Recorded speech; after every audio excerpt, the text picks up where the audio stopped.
The Reds have won a game of football. Get it! Hey! All right. But, don't call it a comeback. I've been here for years. We're not saying we're back because we never went away. We're the Reds. We're the champions. We're the 20 times winners of this league. We're the most successful club in the land. So look, just, cool your jets, you bad weirdos, and support the team. Now, I just wanted to point a few things out. I've always got a rant in me. It's 190 days today since Liverpool won the title with a 5-1 win over Spurs at Anfield. Now, Arne Slot sorted that. Arne Slot picked the team, he sorted the tactics, he tweaked the system, he got more out of players. He won us the league in his first season. He was following in the footsteps of Jurgen Klopp, a legend, a godlike figure. And Liverpool don't sack title-winning managers. We're not Chelsea. So 6 defeats in 7, yeah, it was grim. And Crystal Palace the other night was a dark night of the soul, and it was a cold one and a wet one as well.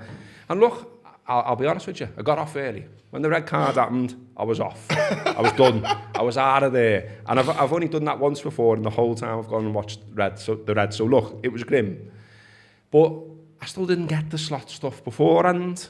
And so I was glad that he got his little round of applause and that he got his name sang and all that. And look, Pep Guardiola, last season, he was in charge of 9 defeats in 12 games. Still there. It happens. So also as well, though, I just think, us, Liverpool fans, we're meant to have, a bit of class. Yeah. We're meant, only 3 of the 12 Premier League winning managers were ever able to successfully defend their titles. So yes, have standards, want the best, call for Liverpool to be elite at every turn, say that we should buy the best players, but just be a bit realistic and human as well. Football's random. And even cheating bastards with nation states propping them up don't get everything their own way. So I'm just saying. Do you know what I mean? I'm just saying. And as the flag says, support and believe. Yes. And like the crowd sang, every little thing is going to be all right. So let's get into it. Yeah. Let's get into it. Feels good, doesn't it? It does. Before we go any further, I want to wind right back to the beginning, and I want to know how much of I Want to Knock You Out by LL Cool J you know, and how much you can recite off the bat, because it sounds like I reckon you've got more in you. I have, but I'm not doing it here. What I would say about that song is I very briefly, among the many jobs that I've had, I covered UFC stroke MMA for a while. Oh, yeah. And I went to an event in London at the Troxy, and a lad came out to that and got sparked out straight away. And it was hard not to laugh at the irony. Yeah, to be honest, that feels like you need to have some kind of level of quality. He came out like swaggering to that with a little Trilby hat on and everything, and then just see you later. Oh dear. And it was like, lad, change your music. So bad. But yeah, look, we got to win. Plenty in the media gave us only begrudging respect to the fact that we beat a Villa side that have been in decent form. A Villa side that in recent weeks have beat Spurs and City. Yeah. So we're going to say, I think, or I'm going to say, I think you're going to say the same thing. It was fucking good, wasn't it? It was. I mean, those of you who've read my match report on Substack, I'm going to do that every time, by the way, will know that I was very much like, these are baby steps, but they are exactly what we need to see as improvement. It felt like throughout the game, they were kind of fighting their way back into form. And look, the one thing that we'd said for quite a few weeks on a row that we wanted to see was a bit of fight. A bit of like, no, we're not having this. We're going to show a bit of intensity on the front foot, kind of trying to impose their will however they could on Villa. And that's exactly what we got. But going back to the whole manager business, right? I just think that's how we are conditioned to believe that the only way to solve a problem with a football team, sack the manager, sack the manager. It's the only thing you can do, sack the manager. Like, how often does that actually work? Like, not very often. That's what I can tell you. So I did a bit of research on my own, as you'll be pleased to know. There's been 10 instances in the last 20 years of one of the big teams, like City, Arsenal, Spurs, Chelsea, and Liverpool, where they've had a manager who's had longer than 1 year, and then they've sacked him halfway through the next season.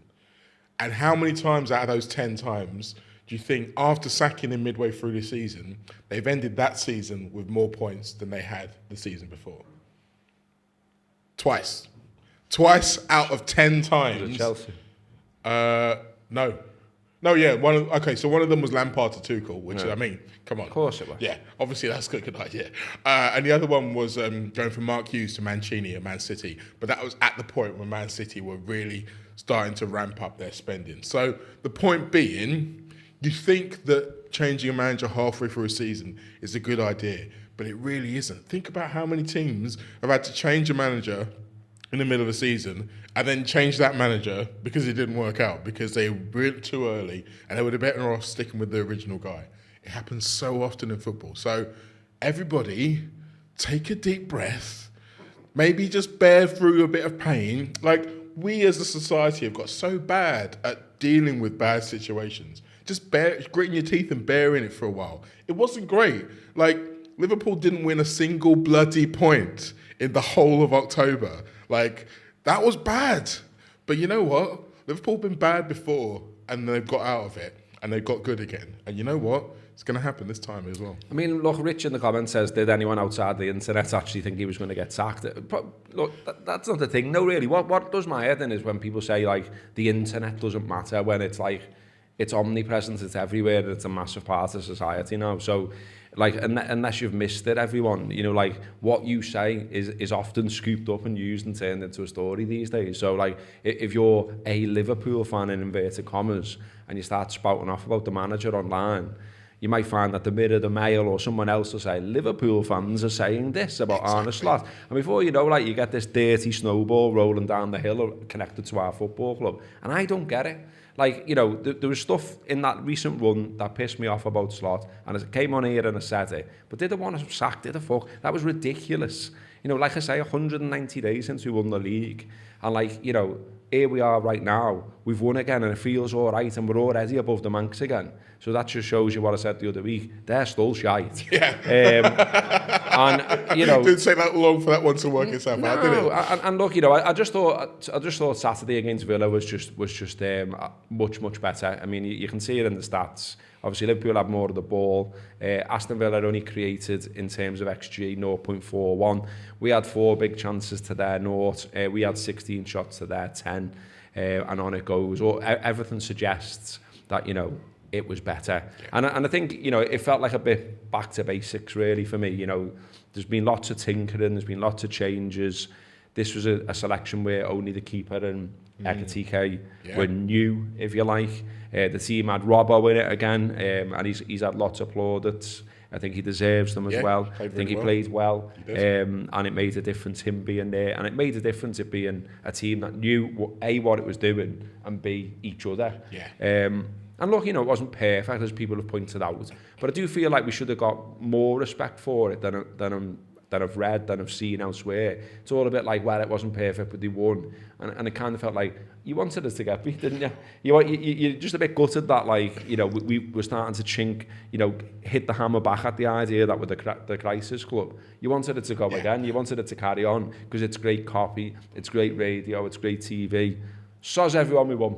But I think also people look at the game and they want to say, well, Villa gave it to them. Villa made it easy for them, because Villa didn't do the things that Liverpool struggled with. They didn't throw loads of long balls in it. It wasn't loads of set pieces. So everyone was like, oh, well, they made it easy on Liverpool. It's like, well, maybe, but Aston Villa aren't that kind of team. So trying to change how they are to try and attack our weaknesses wouldn't necessarily have worked either. Because if you're not good at doing that, why would you do that? The things that they are... I mean, you saw little glimpses when they were playing out from the back, when they got free, and then they were able to look a bit dangerous. Like, you can see what their plan was. The problem is that Liverpool are also good at dealing with teams who do that. So when it went wrong, it looked really bad. And yes, Liverpool were handed the first goal, but think about how often we spoke about how much easier it is. Good finish, Tom. It's a great finish. Instinctive. 2 in a row now for Sam. We'll come on.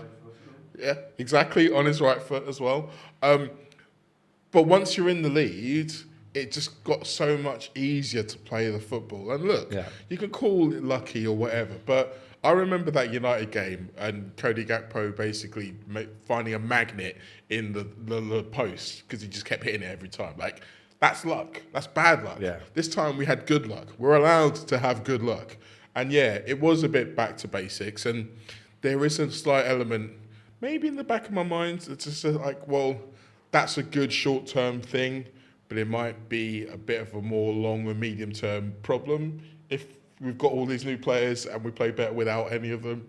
But there's loads of footy to go, though, isn't yeah, there? There's loads of footy to be played. I think we just needed to stop the rot. Exactly. And that's exactly what that was. That's exactly what that game was. Stop the rot to be able to build on and hopefully go into this game tomorrow night with our tails up. Rich, who I mentioned earlier, is back in the comments just saying he doesn't think 7 points is insurmountable. It's right. This is what we like. I like this, and he's saying I literally don't. They only score from set pieces. I'm convinced it can't go on. I'm sure they will say it can. And Dave's on, and he says, "Can we bring back football knobheads just so you can talk about Jamie O'Hara?" If you want, mate, we can do that one week. Shout out to Josh Sexton who sorted him out as well. It was fairly easy to do. You know what I mean? Like, you're going on about bringing back Klopp. I mean, great argument, mate.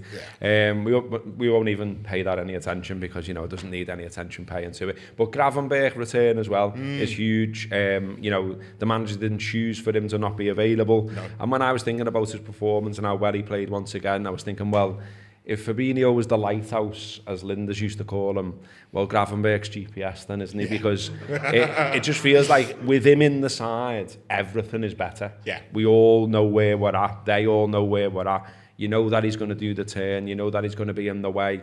And he's starting to pop up the other end of the pitch. And he said his dad's told him to shoot, and he's shooting more. Yeah. His goal celebration was boss as well, the cool bastard. And he won 6 of his 8 duels. I mean, if he's a GPS, he's one of those ones with a really smooth voice, like, coming up on your left, now, turn. So it just makes you feel calm. Just makes you feel like everyone's in control. And yeah, I've mentioned Lindsay quite a few times on this show. So Ryan Gravenberch is now officially on her list. But I'm all right with it because he's on my list as well.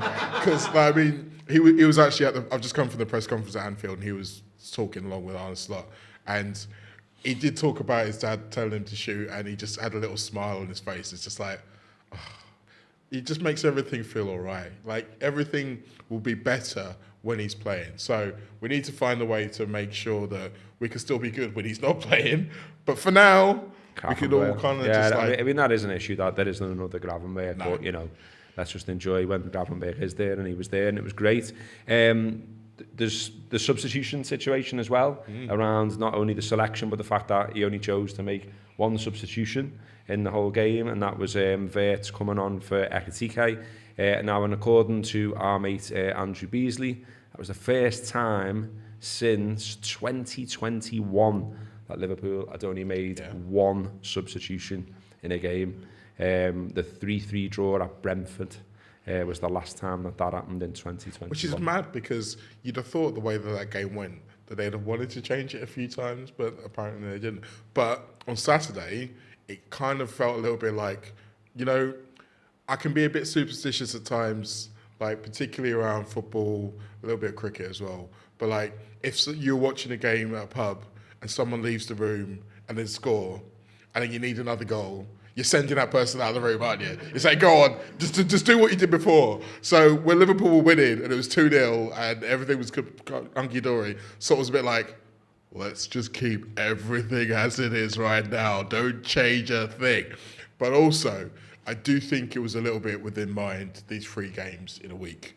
So I do think we got a lot of great energy in that game, as I mentioned. A lot of the players who obviously didn't play midweek before probably helped them to do that. So maybe he's thinking, if I don't use them tonight, then that means I can get more out of them on Tuesday and maybe on Sunday as well. So I think, whenever you do something, if you end up winning, people say it's a smart move. So that was a smart move. I didn't enjoy Palace though. But anyway, we don't need to go. We're doing feel good. And look, I said at the start, I said in the intro that, there's a randomness to football, and there is. And I think that's part of why we love it, even in this day and age of, people cheating and all the rest of it. And as you mentioned already, it was nice to see another team hitting the woodwork and it not being us. And look, you know, that is essentially luck, isn't it? You know, like the shot from the other lad, the fullback, Cash, where it takes the little deflection and stole it, and then it's, you know, that could easily have gone top bins, and then you don't know where it goes and what happens. And I kind of think, you know, people might not want to hear it and don't like it, and it's something that's sort of ripped in the modern world, but there is an element of luck, and we haven't had much of it. You know, like injury time winners where you can't do anything about it, dodgy decision, whatever it might be. You know, they've felt like they've been carrying a weight on their backs for the last few weeks, us two as fans. And it kind of felt like, you know, we did get a little bit of luck. They did get through us a couple of times as well, where you were like, that's still a bit of an issue, that lads. But look, you know, and of course they plated up a goal for us, and it was on the stroke of half time. But you know, all of that, like, I don't think should take away from the fact that it was just much better. No. You know, the effort was there, the nous was there, the fight was there. It all seemed to turn up a notch. You know, Mo was great. Bradley had his best game for probably this season, and I just thought, you know, it felt like, if I didn't know that they'd already had a meeting the other week, it felt like they'd had a meeting. Do you know what I mean? Maybe this one just worked. Yeah, maybe, you know, it kind of felt like they'd gone like, fuck this is not going on any further. This is where it ends. We are winning today, lads. And that was sort of everywhere on the pitch that you were seeing. Like, I don't know what Mo's state of mind has been or is now, but that was Mo Salah. That's the Mo Salah that we know and love. And it's not just the fact that he instinctively finished the goal. It's the fact that he's, you know, he's skinning the fullback. He's playing people in with accurate passes. He's bringing it down in one touch. He was the outlet again, which we talked about him not being for so long. So, you know, all of those things together, it was fantastic. That's why I honestly enjoyed it. Like, I heard lots about it wasn't that good. It was just perfunctory and it was 2-0 and whatever. It was fucking great. It's great. It was great. It was great for me. I needed it. We are not so spoiled as to not be able to enjoy our team playing well, winning a game and not conceding a goal, because it hasn't happened for a long time. And if you get to a point where you're so blasé that you can't enjoy a win against a good football team, then I'm sorry, maybe you need to give up and go home. But on Mo Salah, like, the goal was great, and obviously stats and all that kind of stuff, 250 goals, ridiculous. But that wasn't really what I was so pleased about. All the other stuff, they're really kind of taking on his man, like making Villa put 2 men on him and him still getting way through, like fighting his way across through other players and coming out with the ball, showing a bit of fight, doing some pressing of his own, all of that stuff. Like, that was more important to me than the goal. Because obviously he scored against Brentford and there was none of those other stuff. But this is the things that make me say that Mo Salah, who we all know and love and have cherished for 8 and 9 years, he's still in there. Of course, yes. And he's about to start showing it week in, week out. I'm very, very hopeful of that. Just a few comments that I wanted to address in the live chat. We've got good evening from the Heathrow Airport, West London. Told ya. We have got some people watching along with us today live in the room, which is also being referenced. So some people are saying we look like Statler and Waldorf. Not been the first time I've been called that. Ian says either the Muppets, or it looks like you might be in one of those famous windows you find in Amsterdam. I don't know what windows you're talking about. I mean, the format for those that have missed it is we have actually got a bit of an audience here today, which is fantastic. So thanks very much for coming down. Either in this show or in the subscriber show, it is the intention that we'll go and talk to them a little bit. There you can see there was a little shot then of the audience we have here today, including someone who's come all the way from Australia. So thanks for that. Not just for this. I mean, sounds boss though, doesn't it? We're good, but we're not that good. Yeah. But so yeah, we're just trying something a little bit different, and the idea is that if this works out today, and I already feel like it is doing, then we'll do it again, and we'll get Kopi along. We'll do a 3-wayer.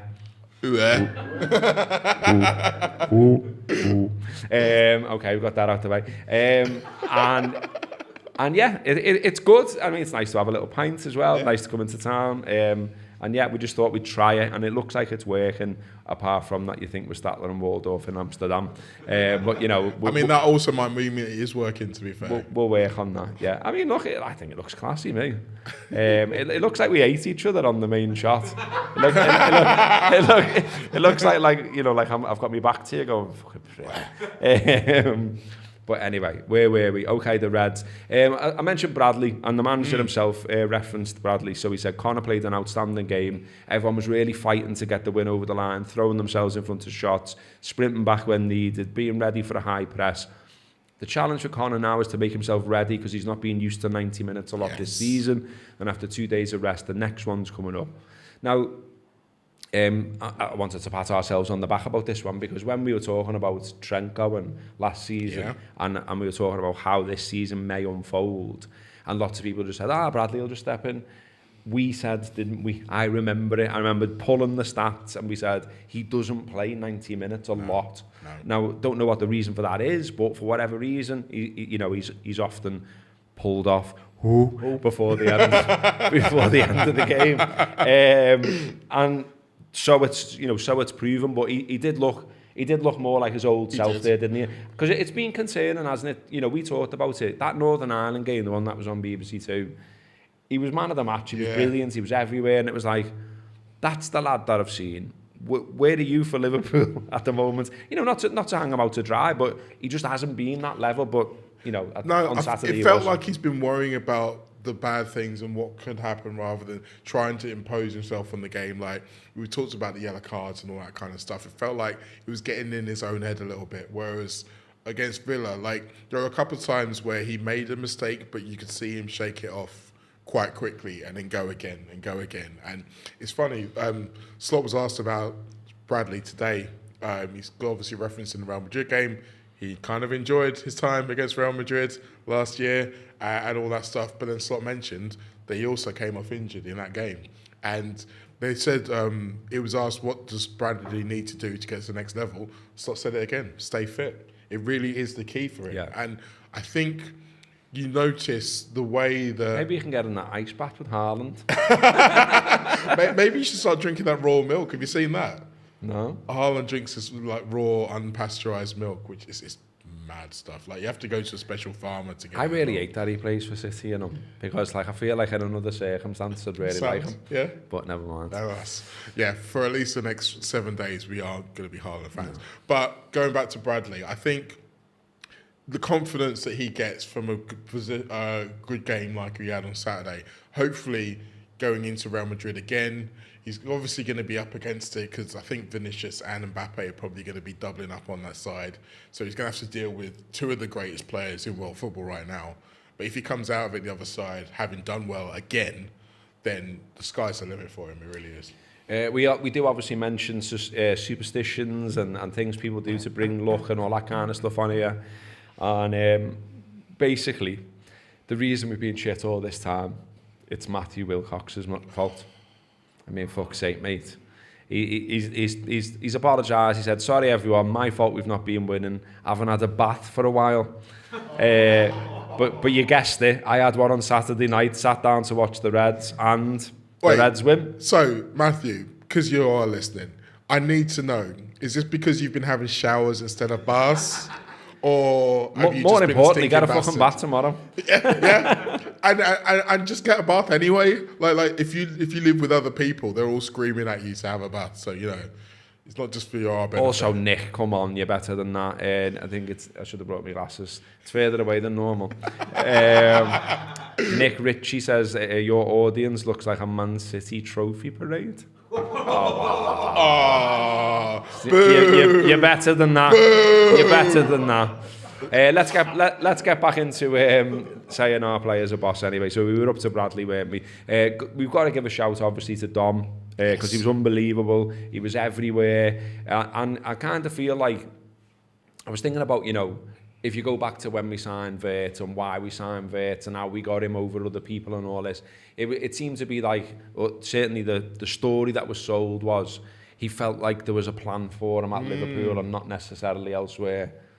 What was it? Because I kind of feel like it might have been that Dom was meant to be the odd man out. And then he's just sort of really dug in and made sure that one way or another he is in this team, and he's made himself undroppable, and now it's the man who's signed for a lot of money who's being dropped instead. And I think what you saw on Saturday is we don't want that lad anywhere near right back. No, do you know what I mean? No, I don't. And hopefully this goes back again to Colin Bradley saying fit. So the fitter he is, the less likely that is to happen. Not even for 20 minutes. No, like. No. And the other thing Slot mentioned was he said that it's when Liverpool are winning, it's easier to keep Bradley off. It's when Liverpool are chasing a goal is when he's felt the need to play a midfielder at right back. So if Liverpool are ahead in the game, they're less likely to see Dom in midfield. But it's fascinating, isn't it? Because I asked Slot about this in the press conference not a couple of hours ago, where I was talking about how well Dom played in the 10 and coming back into midfield to help with the build-up, but also going in attack and leading the press and doing all those great things. And there's no doubt that Mo Salah playing better was probably because he knew that he had Dom alongside him, and he kind of helped with so many of those other players. But that wasn't the plan, as he said, was it? No. And when you play really well as a team without either of the £100 million signings, it makes you wonder, well, does that make it easier or harder for those players to come in? Because how do we make sure that when Wirtz is playing, we still are able to get the best out of Dom? So I think the plan might have been not that Dom was on the bench, it's that he's doing what McAllister's doing. Because McAllister was already showing a bit of wear and tear towards the end of last season. So maybe Slot was like, look, I can't play this guy every week. I've got to start rotating someone in. And if Gravenberg's always going to play, and if Wirtz is always going to play, then that means the other two can kind of swap in and out. But at the moment, I just don't see how this team functions without Dom. I don't want to feel like I'm tempting fate, but if Dom got injured, we'd all be screwed. Don't even say those words. Sorry, everybody. I mean, McAllister was more McAllister as well. That's the was. most McAllister has been. Even to the point of, I absolutely loved the shit in the goal mouth and all that kind of stuff, and him fucking celebrating in his face and whatever. Brilliant. More of that, because we know he's a little narc and we know that he's a little tyro, and we saw that. Do you know what I mean? It was like that was the most him performance as well. It was the most Bradley performance. It was the most Mo performance. And it was like, here we go. We're getting back to what we're about. What I thought was absolutely brilliant. And I was so glad to be a part of it and to sing it. And, everyone singing it around you. Just felt fantastic was the support for the manager, though. Yeah. I just thought that was brilliant. And when the song started booming out, it just felt like a massive 20-foot high, 2 fingers to the rest of the world. Yes. The internet blitz, the mainstream media, whatever it's been, just fuck off. This is our manager, and we're all right with him. Thanks. And I thought he spoke well about it as well. He said, when you're in a difficult situation, and I'm definitely part of it, to get the support the players got and also I got, that's something what makes this club special. Yeah. They don't forget if you've been part of something special, and they help you, especially if things are difficult. I think they were there for me, but they were not only there for me, they were there for the team as well. They were so supportive, and that can have a big impact. Absolutely. Right, Arna, lad. I don't think it was by accident when it happened, because it happened 3 times in the game. It happened just after the Jota song. So obviously that's the top point of normal, lots of emotion in that time, but it's also kind of like, look, we love that fella, but he's not with us anymore. By the way, we love you too.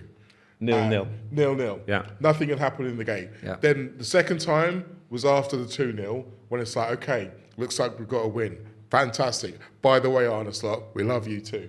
And the last one was at the end of the game, the time when we normally sing, You'll Never Walk Alone, the thing that always happens after every Liverpool game. You know what, Arnie? We love you too. So I don't think those 3 moments were by accident, but I love the fact that he got those and he got the message. And people talk about his connection with the fans and how it's not as obvious as it was with Jurgen. And Jurgen is a different character, he's always going to be.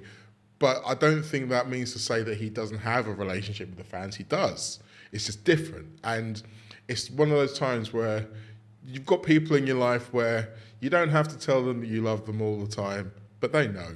And then at important points, you do have to tell them. And this was one of those times. Absolutely. And Matthew's confirmed that he has been showering. Thank God for that. and he's also said that he might try getting 4 baths tomorrow before we play. Just get the one, lad. Don't change the routine. Because someone will be watching somewhere and, you know what I mean, you can't change it now. I just wanted to say as well, last week we did suggest that maybe one way back was to get Mr. T involved. Yes. Now, I can neither confirm nor deny if Liverpool got Mr. T involved. But what I did notice is he is the same age at 73 as the current Celtic manager, Martin O'Neill. So, you know, there is a way back. Wild. That is wild. I don't think those two have ever been in the same room. But could you imagine? Mr. T and Martin O'Neill? Yeah. Yeah, that'd end in tears, wouldn't it? You'd very soon hear I pity the fool. Get your jibber jabber. First name, Mr. Middle name, period. Last name, T. Get him, lad. The best and worst thing I've ever purchased. So, do you reckon we get Mr. T on? I mean, I reckon he's the kind of fellow who probably would at some point. Yeah? Yeah. Have a word. Might have a look into that. Yeah. If you're watching T, give us a shout. Yeah, in terms of fight as well, I just wanted to highlight the duels. So Liverpool haven't always been winning duels in recent times. They won 54% at the weekend, and I just thought that was telling. They won the ground duels, 52%, aerial duels, 63%, and I think that was obvious. You could see that was in there. You could see that there was added fight to what they were doing. Aston Villa as well had only 4 shots in the penalty box. This is back to Andrew Beasley stuff, thank you, mate. Only 4 shots in the penalty box, only Frankfurt 3 and Burnley 1. I've had fewer. And Mo Salah, as you mentioned, 250 goals for Liverpool now, equalled the Premier League record for the most goal contributions for a single club. Only the 3rd player in the history of Liverpool Football Club to score 250 goals with a live bird upon his chest. And I always think this, I like going over it. It's nice, isn't it? We all know Ian Rush got 346 goals for Liverpool, but he did so in 660 games. Mo Salah has got 250 and 415. Roger Hunt in second has got 285 and 492. Mo Salah has scored at a rate of 1.66 games to goals ratio. Rush's is 1.91. Roger Hunt's is 1.73. It's phenomenal. Yeah, it really is. And I mean, sometimes the numbers don't do it justice. But like you say, when you think about the entire history of Liverpool Football Club, he's only the 3rd player to reach that mark. It is remarkable. Like, we are going to be boring people for the rest of our lives about Mo Salah. I feel sorry for any of my relatives who I'm going to meet in the next 10 to 15 years who never got the opportunity to watch Mo Salah, because any player that they like in, say, 15 to 20 years' time, any footballer who's like the top of the world and thinking, oh, well, this guy's amazing, I'll be like, yeah, but what about Mo Salah? Yeah, but what about Mo Salah? What about Mohamed Salah? This guy is going to be one of the greats in the world, not even just in Liverpool, not even just in England, in the world when he retires. And I'm still not looking forward to that day, to be honest with you. I'm still not sure how I'm going to deal with it. I mean, for starters, I've loved sharing the name. It's made my life just a lot easier living in Liverpool, being called Mo. I'm not sure I want that to end. It's not over, yeah? No, but... Chill, man. I know, but you know, you do start thinking about it, particularly with all of the discourse that's been around him in the last few months and weeks. You do start to think about what it will be like in the post-Mo Salah world. But you can have a look when he goes to AFCON. Oh, yay! That's not long. No. Listen, look, we should mention, I know I mentioned it briefly, we're doing something a little bit different. We are in Tempest on Tidebarn Street in Liverpool. Some people have very kindly come down. As someone horribly pointed out, it's not a huge audience. We only ever wanted about 10 people in here. We've ended up with 4. But how I'm looking at it is, rather than that being a negative, A, well into the people who turned up, but also B, I started to think about Spartak Vladikavkaz. So that's a niche reference for those that don't get it. In the 90s, Liverpool played Spartak Vladikavkaz away, and it wasn't long after sort of re-emerging in Europe after the ban, and people were sort of getting used to the idea of Liverpool in Europe away, going away and all that. And, you know, now it's a huge thing, and there's a big culture, and there's more European games and all the rest of it. It's rumoured that only 38 people went to Spartak, Vladikavkaz away. So you 4 people who come here today, if this turns out into something where we're filling arenas in the future, you were here for this one. Look, you're the OGs. First of all, it's quality, not quantity, right? Second of all, this reminds me of like the Sex Pistols at the Free Trade Hall. Everybody's going to say they were here. Oasis at the boardwalk. Yeah. And they're all going to be lying because we know who was here and who wasn't here. So, yeah, well into all of you. Yeah, is right. Feeling the love. Someone's referenced me top saying, where did you get that from? I had the same one in 1992. It's Roy Evans special, that, isn't it? Yeah, or Graham Souness as well. I've wanted this top for so long, and like I just finally saw it online and bit the bullet and got it because it was in the sale. I can't actually remember, mate, but it's been re-released, it's fair to say. So if you look it up, you will find it. Better pint afterwards with less people, says Rich. See? Yeah. I like that. Positives. Are we having a pint afterwards? Yeah, there you go. It's up the Reds. What else have we got to talk about? Oh yeah, I just wanted to mention on the main show, because lots of people threw in on this. I've been boring you all for a whole month about walking every day and walking to raise money, and I had to do 31 consecutive days of fairly big walks compared to what I was doing normally. So thank you, I did it, you inspired me to do it, and we raised £3,259 for the campaign against living miserably. I've mentioned it every week when we've been coming on here. So they run, there's basically suicide prevention. So they run a helpline. They publish lots of advice online as well. It's fantastic what they do, and they need money to man those lines. £12 something, or I can't remember what it is now. I haven't written it down. 12 quid or so, they say, is enough for a potentially life-saving call. Also as well, you know me by now, I've done a nice thing, you've helped me do a nice thing, we've raised a nice amount of money, and I could just leave it at that. But no. But I won't. Because 732 people did it. Oh, really? And guess who raised the most money? Get it! But that's not actually down to me. That's down to you. So thank you, everyone who threw in. Honestly, really appreciate it. Really touching. Really nice. Lots of nice messages. And loads of the nice messages when people donated and mentioned the late challenge. So you're obviously, you went over there from watching me on here. So thank you. Really, really appreciate it. Well done, mate. And it was boss, yeah. And, unlucky Toby. Yeah, unlucky Toby. I think Toby was second. Still, was he? Yeah, but he was way off. Need to up your game, Toby, lad. Start a podcast or something. But yeah, so that was good. Right, back to the football, back to the studio. We've had lots of positivity in this show, and I think rightly so. The Reds deserved it. We deserved it. We have now, though, because of the schedule this week, got to look to, I think, what's next. So are we equally positive about the fact that Real Madrid are coming to town tomorrow night? When you say equally positive, do you mean as positive as we are after Aston Villa or going Well, are we going to smash them? Are we going to do them over? Are we going to send Mbappe flying in the air? Are we going to give Trent the V's? Are we going to tell Alonso to do one? Or are we going to cheer on the Reds to a fantastic victory? Well, some of those things are definitely going to happen. Like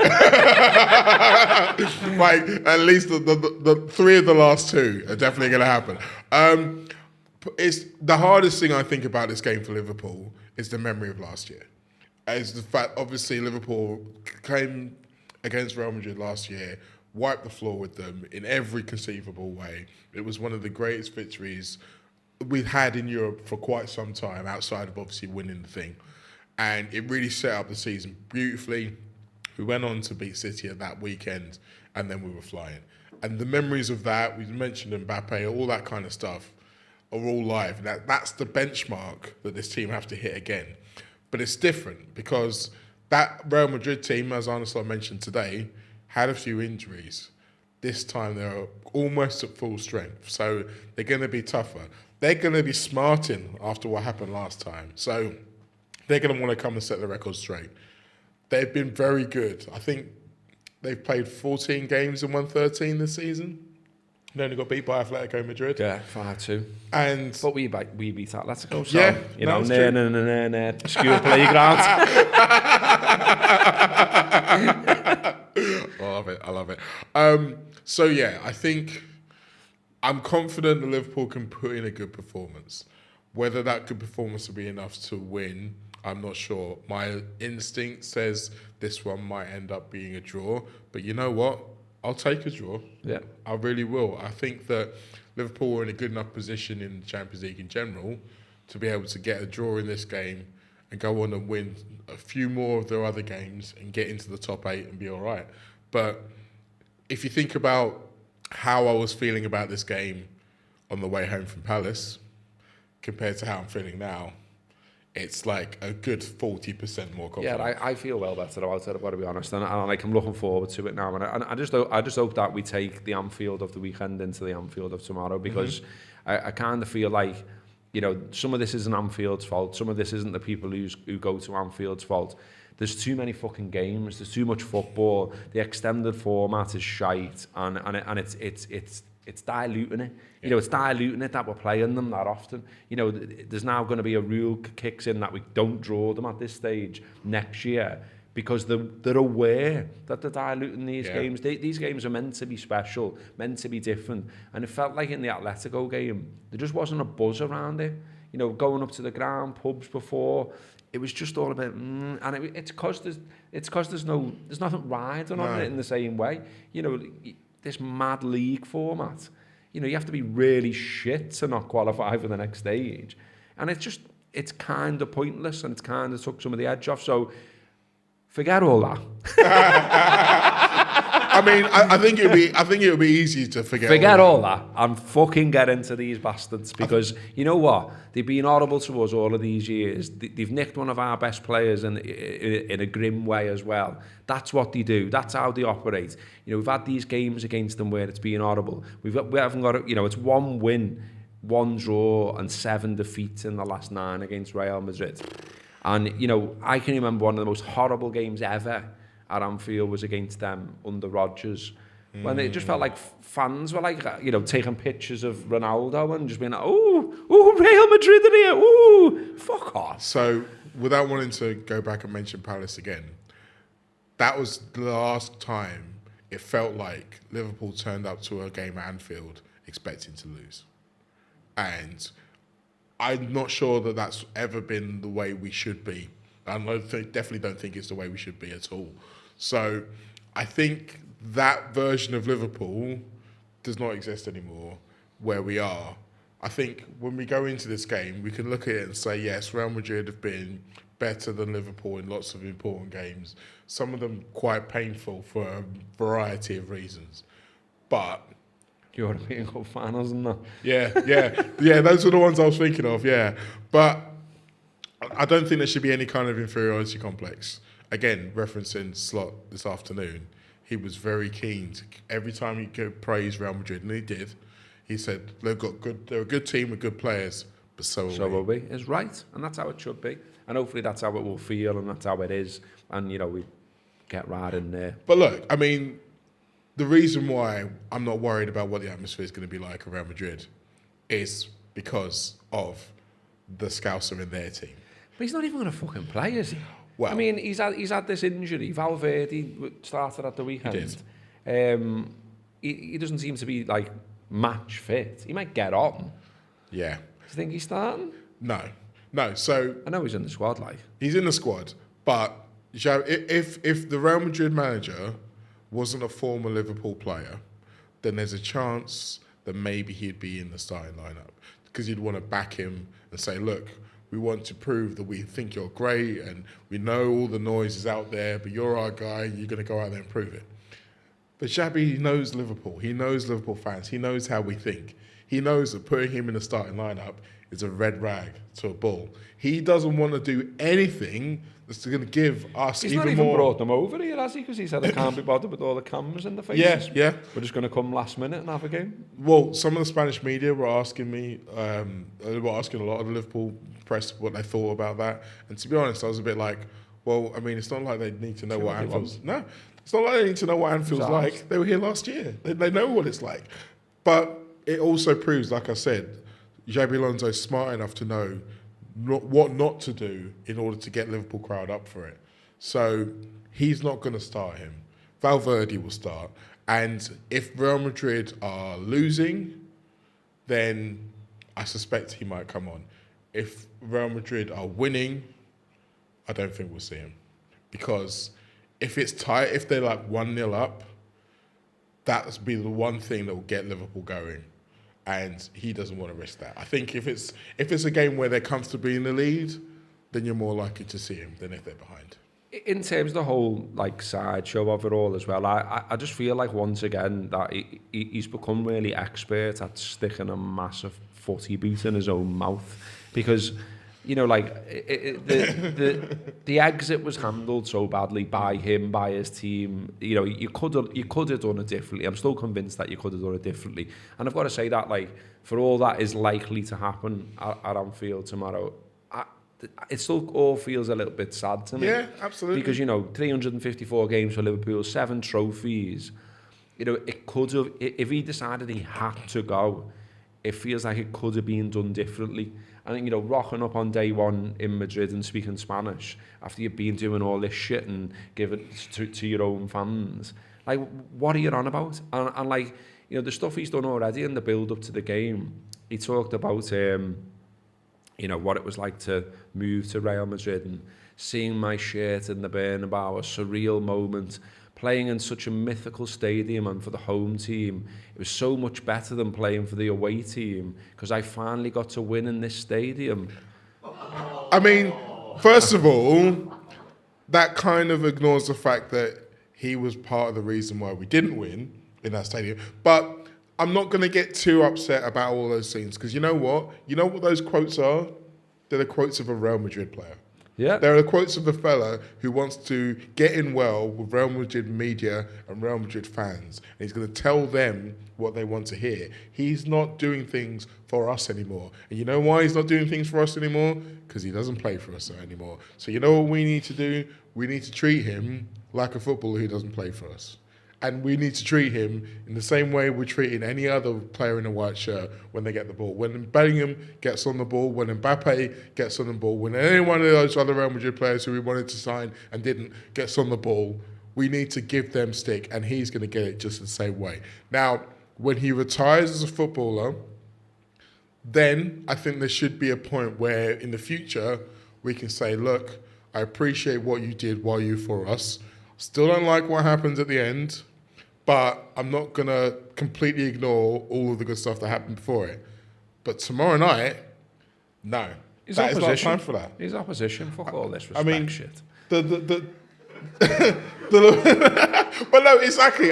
But this is why I'm not worried about the atmosphere tomorrow night. Because whereas when he had the red shirt on, it was different. It was different. And you know, I didn't like some of that when he had the red shirt on. Because to me, you support the lads in the red shirt. That's what you go to Anfield to do. Exactly. And you know, if there's a lad engineering his way out of the club, Sam, we don't like it and all the rest of it. But wait until he's gone. He's fucking gone now. Yeah. So, lad, all bets are off. If you don't like it, fucking tough. You shouldn't have moved then.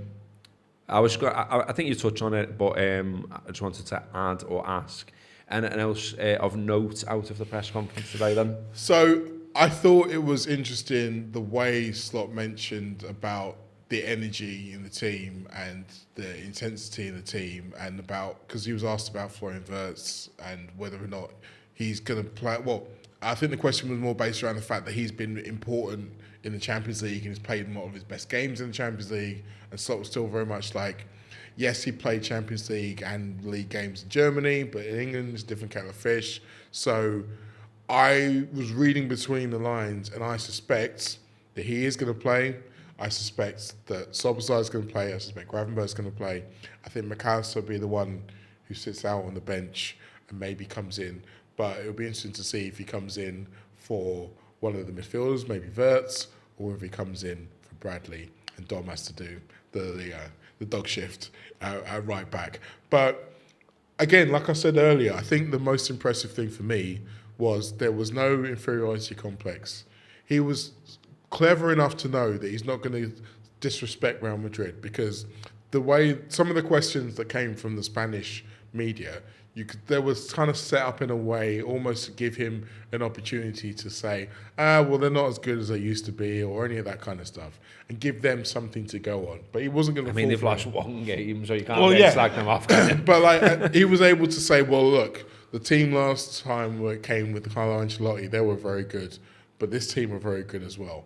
But so are we. There was never any opportunity where he was going to say, well, I expect them to be better than us. Every time he praised them, he then praised Liverpool. And I think that he is going into this game with the right attitude and right mentality, and so are the rest of the group.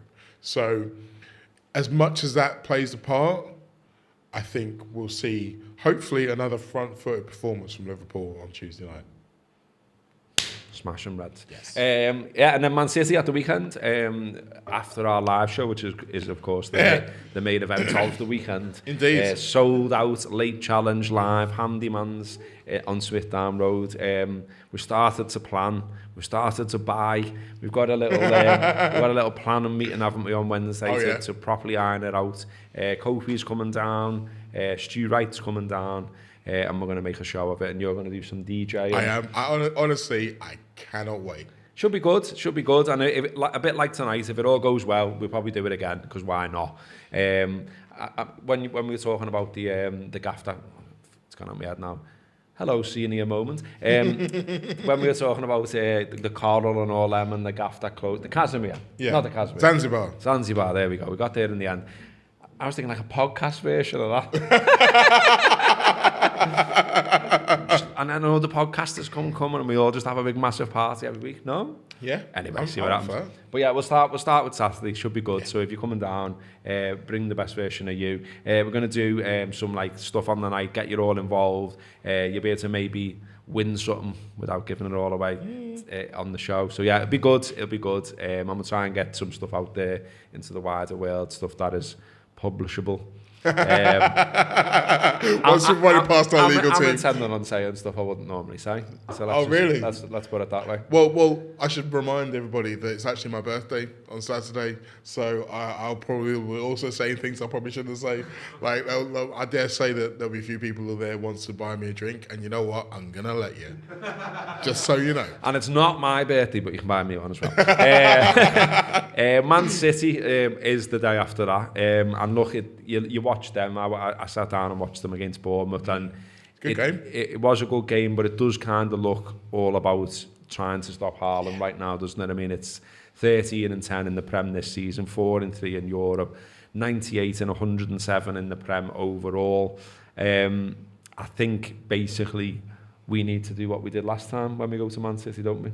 Which is work our arse off. Absolutely. Everyone involved, attacking players, getting involved in defending, and just sort of work, and hope that we get a chance while we're there. And that's the only way to do it against them at home, I think. I think the other really important thing about that game last season was that we were in the lead early.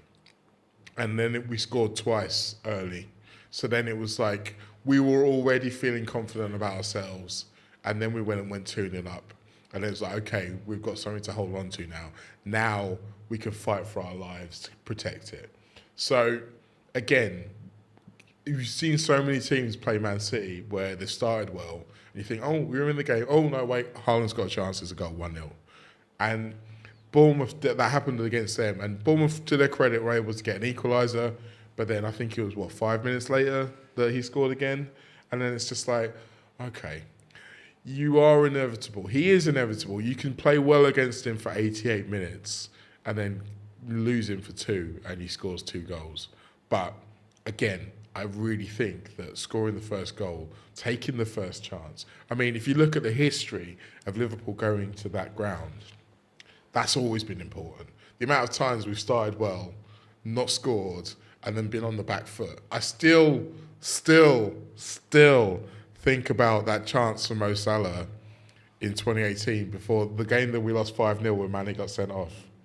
I still think about that now because if that goes in, it's a very different game. So Liverpool need to be as clinical as they possibly can be in front of goal, and that will really give them the best chance. But there's some muscle memory and it's recent, so there's nothing to be scared of. No.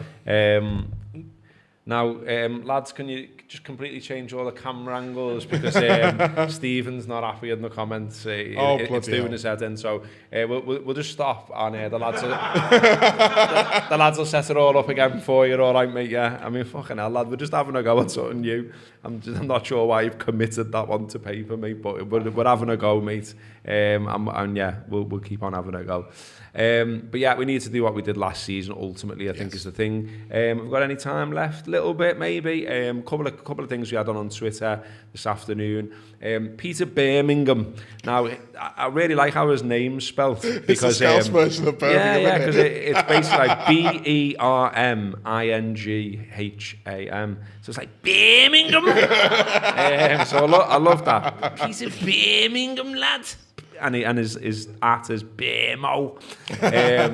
But I quite like this. I imagine Peter with his cup of tea this afternoon, just sitting there philosophically looking out onto his lawn and tweeting us saying, "It's funny how in football, as in life, we all seek familiarity as our safety net.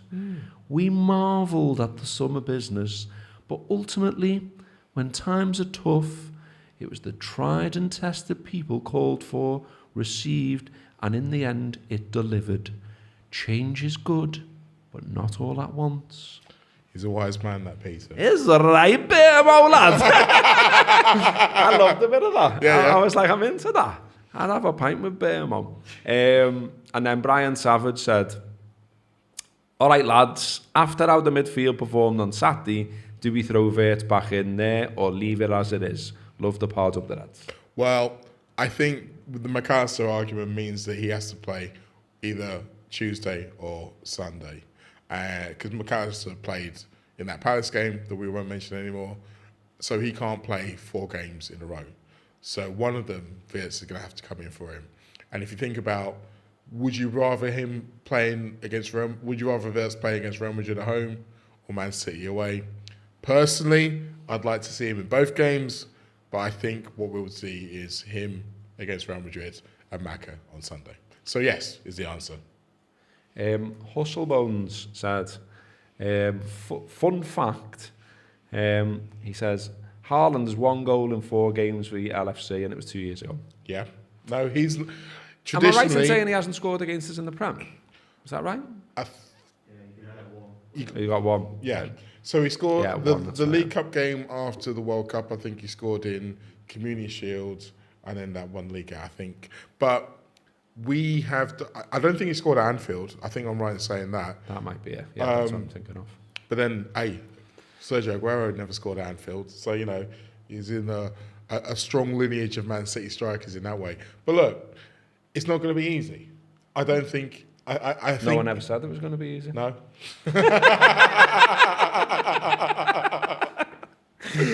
Oh dear. Yeah, but Barry it, no. No, I'm not going to encourage you to sing. I mean, I know I was encouraging you to rap at the top of the show, but I've already regretted it. No. Yeah, it's going to be easy. It's not going to be easy. You've got to keep an eye on him. And I think the Any thing... Spurs? Yeah. Spurs, anyone? Yeah. No. And yeah, if anyone from the Man City press office is watching this,